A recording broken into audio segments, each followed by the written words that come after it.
Hello everyone. Today we are going to see about Aristotle's Poetics. Aristotle has told many things about the poetry. Especially today we are going to see in detail about the six elements of tragedy. So let us see what are all the six elements of tragedy.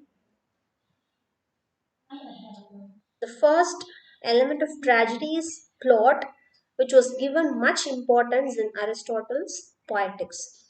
So, the six elements of tragedy are plot, character, thought, diction, spectacle, and song.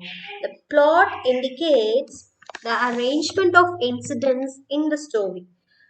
Character, it refers to the characters that involved in the play, the men and women who are involved in a poetry.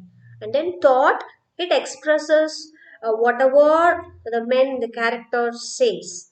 The diction is nothing but the language which is being used by the characters. And the spectacle is nothing but the visualizing effect, and song is the chorus in between the poetry. And Aristotle, especially, he lays much importance on tragedy. Other than all the art forms, he lays he emphasizes much on tragedy. And let us see in detail about plot. So, plot, we can call, Aristotle calls plot as the soul of a tragedy. Plot must have a beginning, a middle, and an end, and it must also be universal in significance. It should have a determinate structure and maintain a unity of theme and purpose. What are all the elements of plot? So, the elements of plot are completeness, magnitude, unity, determinate structure, and universality. The plot must have all these elements. Let us see what are all these elements. So, completeness means the story of the poetry should be complete, should be in a whole. That is, it should have a beginning, middle, and an end. And then the magnitude of the poetry, the magnitude of the length of the story, it should be, Aristotle says that the length of the story should be easily embraced by the memory, so that it should not exceed, it should not be longer, and it should have a beginning, middle, and end. And then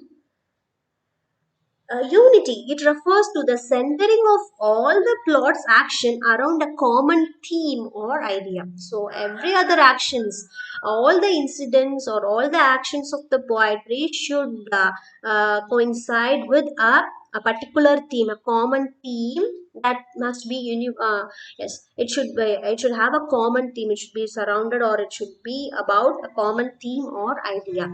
And determinate structure, it refers to the fact that the plot all hinges on a sequence of casual or imitative events. So if one were to remove even one part of the plot, the entire tragedy will be disjointed and disturbed. So it should have a determinate structure. And more simply, every part of the good plot is necessary. And universality, it's a given character to speak or act according to how all or most humans would react in a given situation. So, the universality in the sense, the character must speak or act according to the original or the according to how the people in the world, or how universal, how the people in the world will react in that particular situation. So it should be very practical, it should not be, it should be very logical, or it should be acceptable by the people in the world. So according to the law of probability or necessity. And about plots, we can divide, Aristotle divided plots into two, and simple and complex plot. He disdained for episodic plots. He disdained for episodic plots, and episodic plot means plots in which episodes succeed one another without probable or necessary sequence. The following are the components of the plot.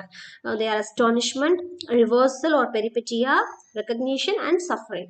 Astonishment is tragedy's ability to inspire fear and pity in the audience. So both fear and pity are elicited from an audience when the events come by surprise, not by chance.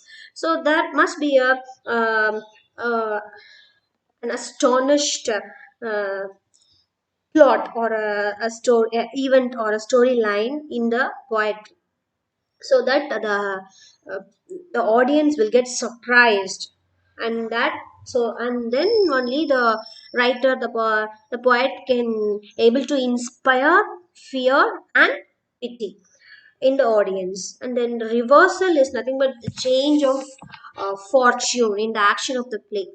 So we can see a whole change in the storyline that leads to some climax. So, and then recognition changed from ignorance to knowledge, usually involving people coming to understand the identities of one another or discovering whether a person has done a thing or not.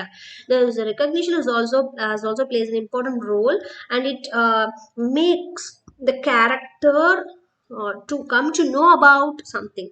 So it is from ignorant to a knowledge. So from ignorance to to get to know about something. And then suffering means destructive or painful action, so like death scenes and wounds, which is often the result of a reversal or recognition. Aristotle points out simple plot omits reversal or recognition, but a complex plot has one or the other or both. So Aristotle, he is in the view that the poet must, the poem must be of complex plot, or the tragedy must have complex plots rather than simple plots. Thank you.